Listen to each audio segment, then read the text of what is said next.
Bienvenido a Voces del Más Allá, el lugar donde los relatos más aterradores cobran vida. Aquí encontrarás historias de terror reales, relatos paranormales que te pondrán los pelos de punta. Suscríbete y atrévete a cruzar el umbral del miedo.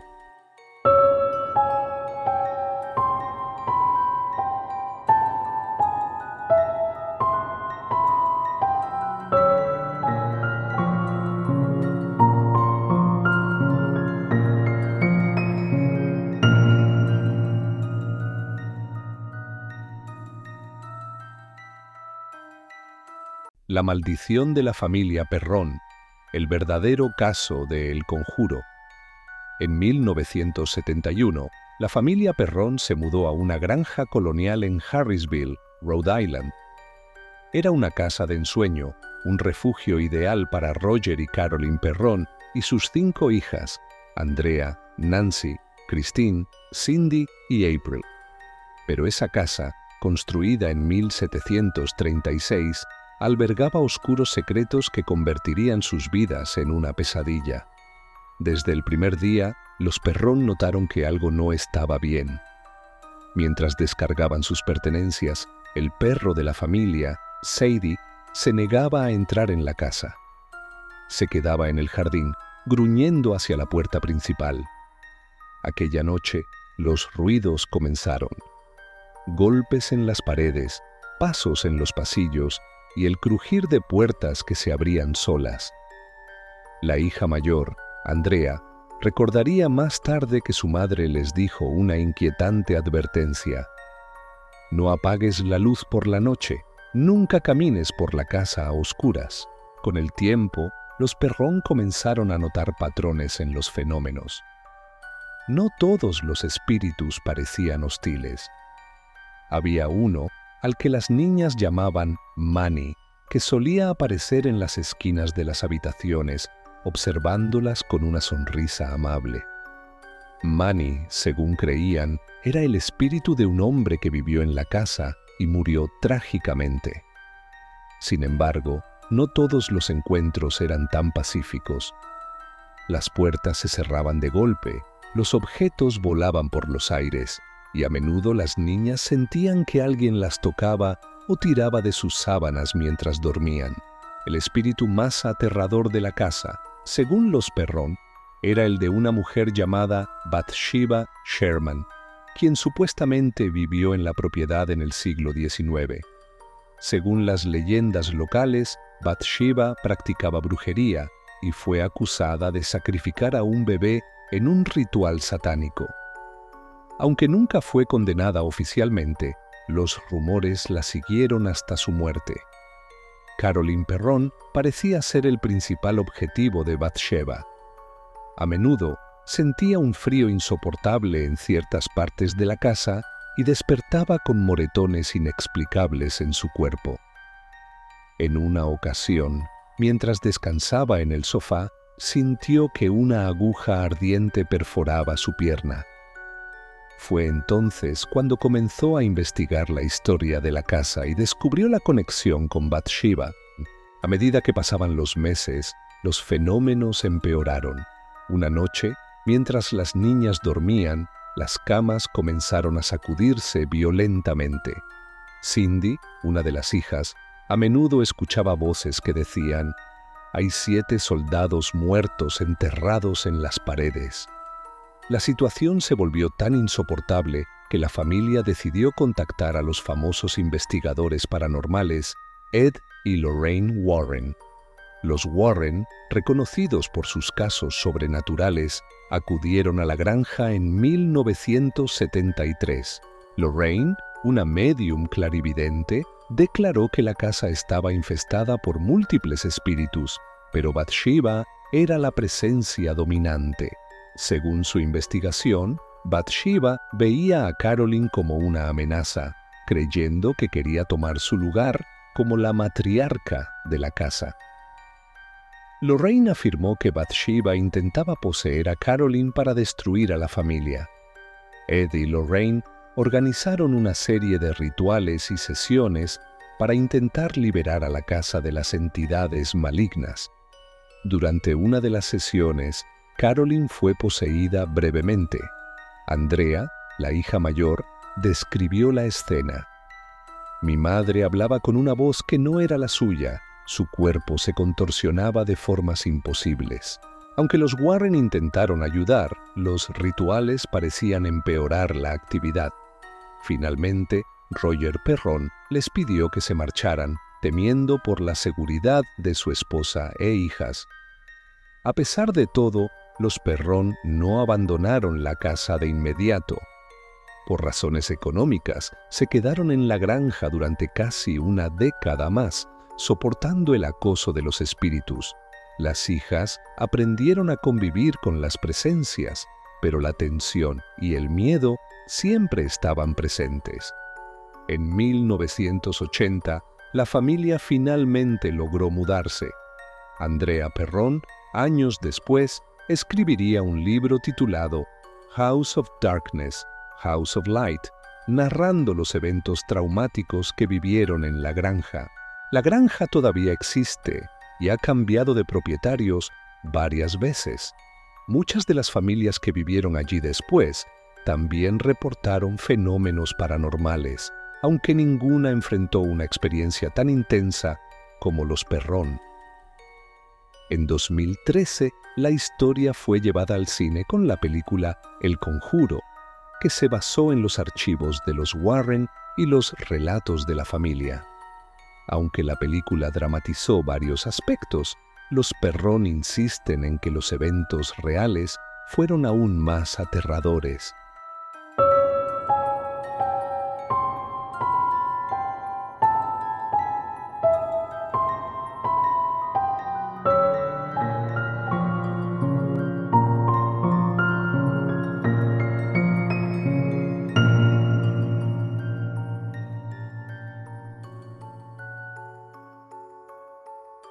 El Hospital de Waverly Hills.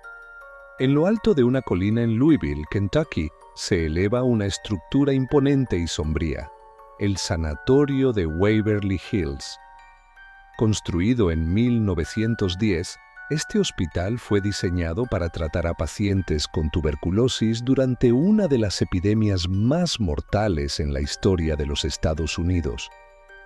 Lo que comenzó como un refugio para la curación, pronto se convirtió en un lugar de sufrimiento y muerte, dejando un legado de horror que persiste hasta hoy.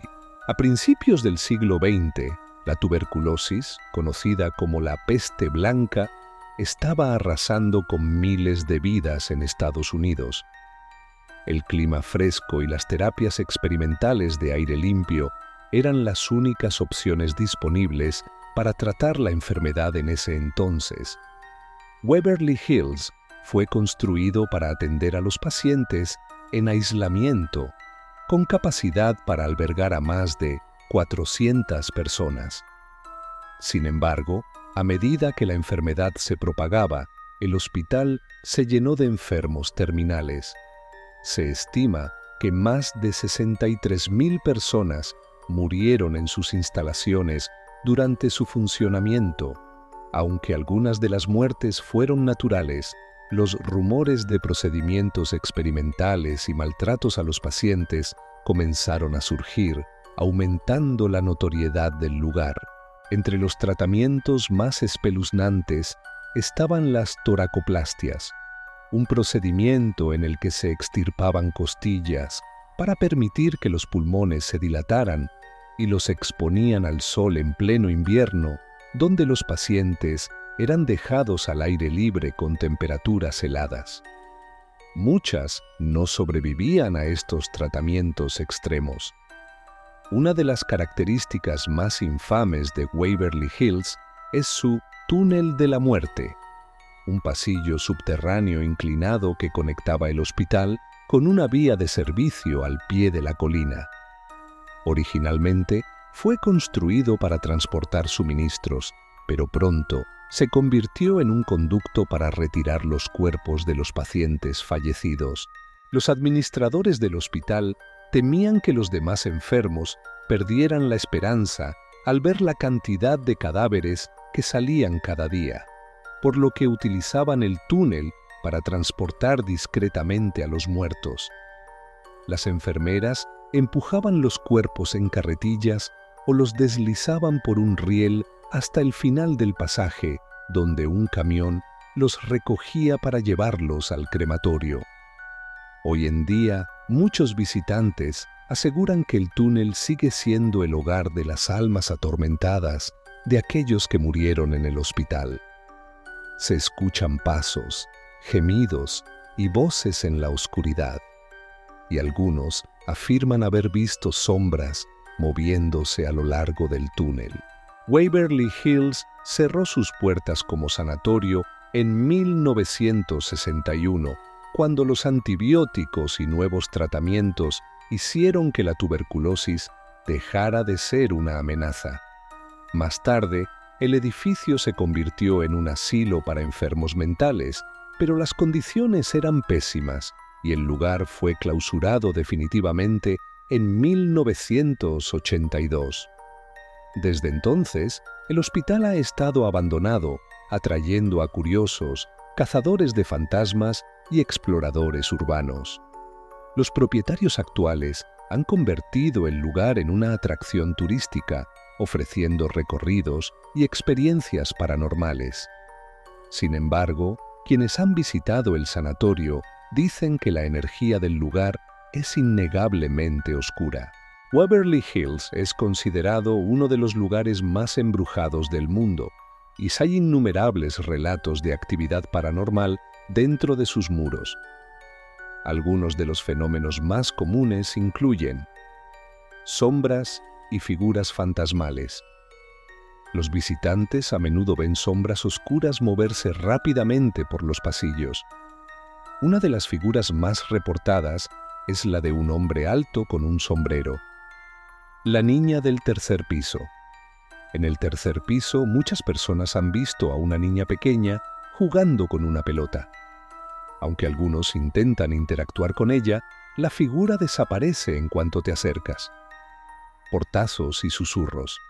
Puertas que se cierran de golpe sin razón aparente, susurros en los oídos y risas infantiles son frecuentes, especialmente en la noche. La figura sin rostro. En el túnel de la muerte, varios testigos han reportado ver a una figura oscura que se desliza lentamente hacia ellos. Cuando se acerca, se percatan de que no tiene rostro. A pesar de su reputación aterradora, Waverly Hills sigue siendo un lugar de interés tanto para historiadores como para fanáticos de lo paranormal. Cada año, miles de personas lo visitan esperando experimentar algo inexplicable. Los guías turísticos recomiendan ir con respeto, ya que el lugar está cargado de emociones intensas y, según ellos, las energías del hospital pueden ser impredecibles. ¿Es Waverly Hills realmente un portal hacia el más allá o simplemente un lugar marcado por la tragedia? Los escépticos dicen que las historias son producto de la sugestión, pero quienes han estado allí aseguran que el ambiente del hospital te pone los pelos de punta.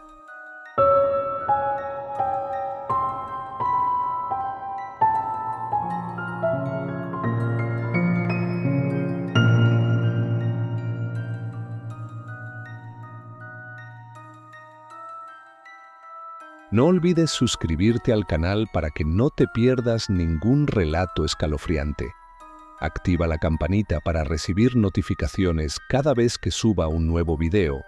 Y si te gustó este contenido, dale like y compártelo con tus amigos amantes del misterio.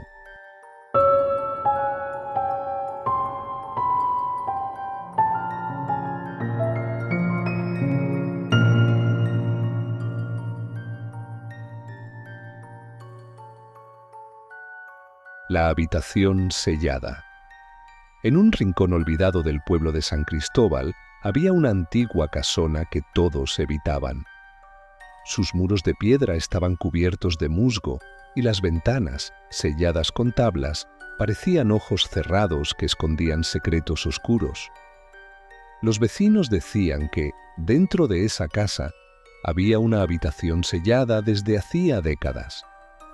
Ningún curioso que se atreviera a entrar había regresado para contar lo que había visto. Lucía, una joven periodista, llegó al pueblo buscando historias para un artículo que prometía ser su gran debut. Al escuchar los rumores sobre la habitación sellada, supo que había encontrado su tema. Ignorando las advertencias de los lugareños, decidió investigar. Los fantasmas no existen, pensaba mientras tomaba notas en su libreta. Al caer la noche, con una linterna en mano y una cámara colgada al cuello, Lucía cruzó la reja oxidada y empujó la puerta principal, que cedió con un chirrido escalofriante. Dentro, el aire estaba cargado de humedad y polvo.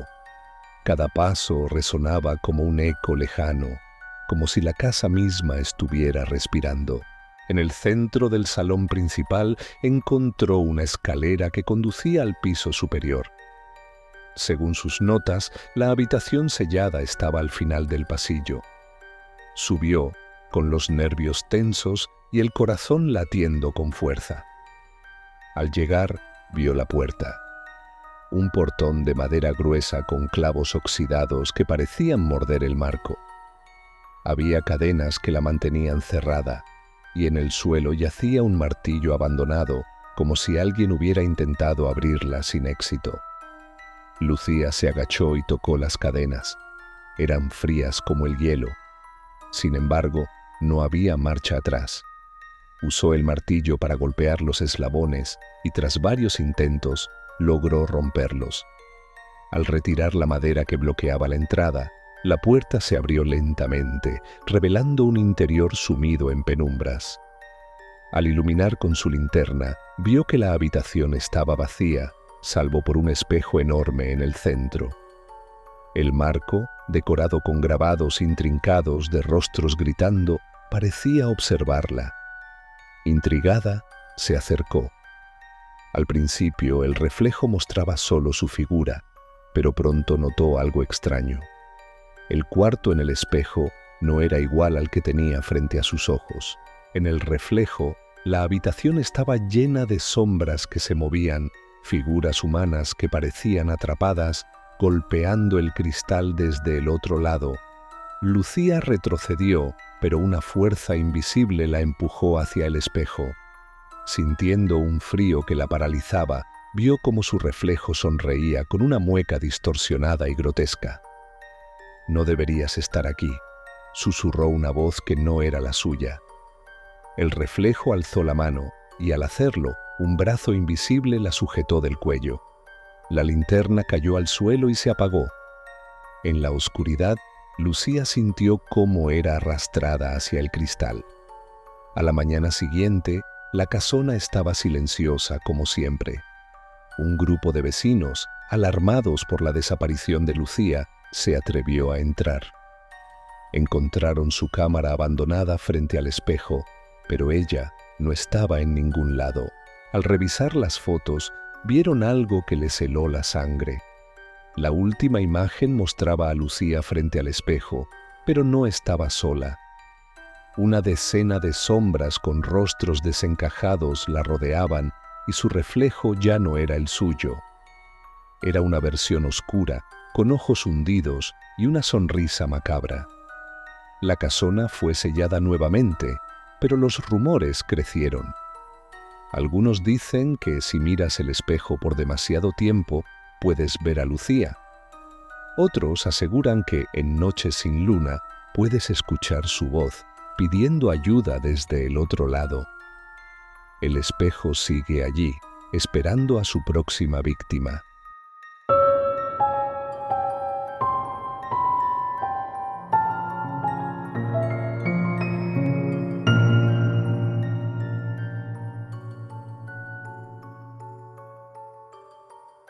El misterio de la isla de las muñecas.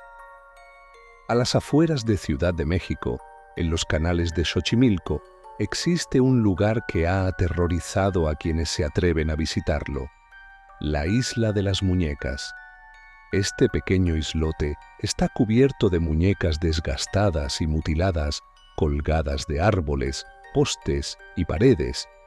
Aunque parece una escena sacada de una pesadilla, su origen es aún más escalofriante, basado en eventos reales que ocurrieron hace décadas. En la década de 1950, un hombre llamado Julián Santana Barrera decidió mudarse a una chinampa aislada en Xochimilco para escapar de la vida urbana.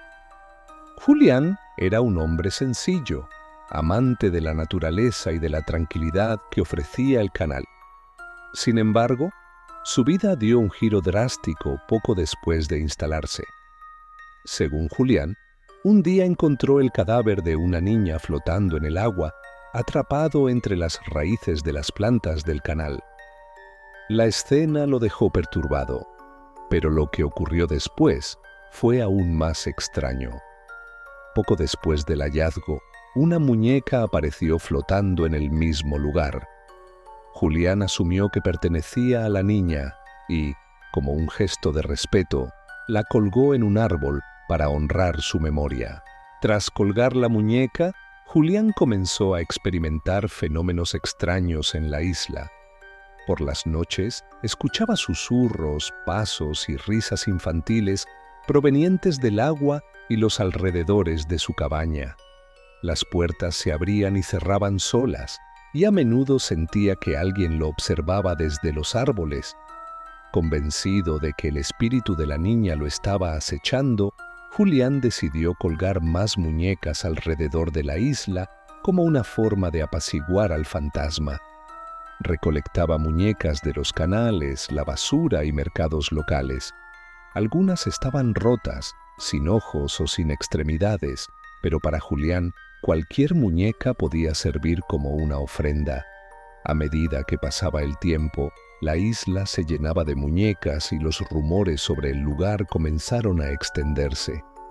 Los lugareños lo evitaban, diciendo que estaba maldito y que las muñecas cobraban vida al anochecer. Con el paso de los años, Julián se aisló más. Raramente salía de la isla y su comportamiento se volvió errático. A menudo hablaba de la niña como si estuviera viva, diciendo que ella le hablaba y le pedía más muñecas. Los pocos visitantes que se atrevían a acercarse decían que Julián parecía estar atrapado entre la realidad y la locura. A pesar de su obsesión, Julián nunca dejó de temer al espíritu. Insistía en que la niña estaba molesta porque no pudo salvarla y que las muñecas eran la única forma de mantenerla a raya. Sin embargo, sus esfuerzos no parecían funcionar. Los fenómenos paranormales persistían y su salud mental seguía deteriorándose. En 2001, Julián fue encontrado muerto en el mismo lugar donde, según él, había encontrado el cuerpo de la niña décadas atrás. Su sobrino, quien descubrió el cuerpo, dijo que Julián había estado más inquieto que de costumbre en los días previos a su muerte. Insistía en que la niña le estaba llamando. La muerte de Julián consolidó la fama de la isla como un lugar maldito. Algunos dicen que su espíritu ahora se suma al de la niña y que juntos rondan la isla vigilando las muñecas. Hoy en día, la Isla de las Muñecas es una atracción turística, pero su atmósfera sigue siendo profundamente inquietante. Las muñecas, desgastadas por el tiempo y los elementos, parecen observar a los visitantes con ojos vacíos y cabezas torcidas. Muchos afirman haber sentido una energía extraña en el lugar, escuchado risas o murmullos inexplicables, o incluso visto las muñecas moverse por sí solas. Los guías locales cuentan que algunos visitantes han dejado la isla llorando, diciendo que sintieron que algo los seguía mientras recorrían los canales. Otros han reportado que sus cámaras dejaron de funcionar o que sus baterías se drenaron misteriosamente al intentar capturar imágenes del lugar. ¿Maldición o imaginación? Aunque algunos creen que los relatos sobre la isla son producto de la sugestión y el miedo, otros sostienen que hay algo verdaderamente sobrenatural en el lugar. Los lugareños, que conocen la historia de Julián y la niña, evitan pasar cerca de la isla después del atardecer. Para ellos, no es solo una atracción turística, sino un recordatorio de que hay fuerzas que no podemos comprender. Para los más escépticos, la historia de Julián podría ser el resultado de su soledad y deterioro mental. Pero para quienes han sentido la atmósfera pesada de la isla, no hay duda de que algo oscuro habita entre esos árboles y las muñecas.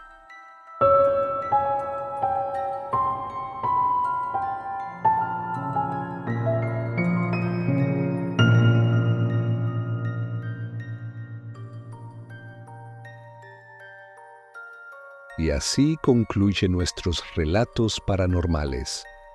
No olvides apagar las luces al dormir, pero cuidado, porque en la oscuridad nunca estás realmente solo. Nos vemos en el próximo relato, donde el misterio y el terror volverán a encontrarnos.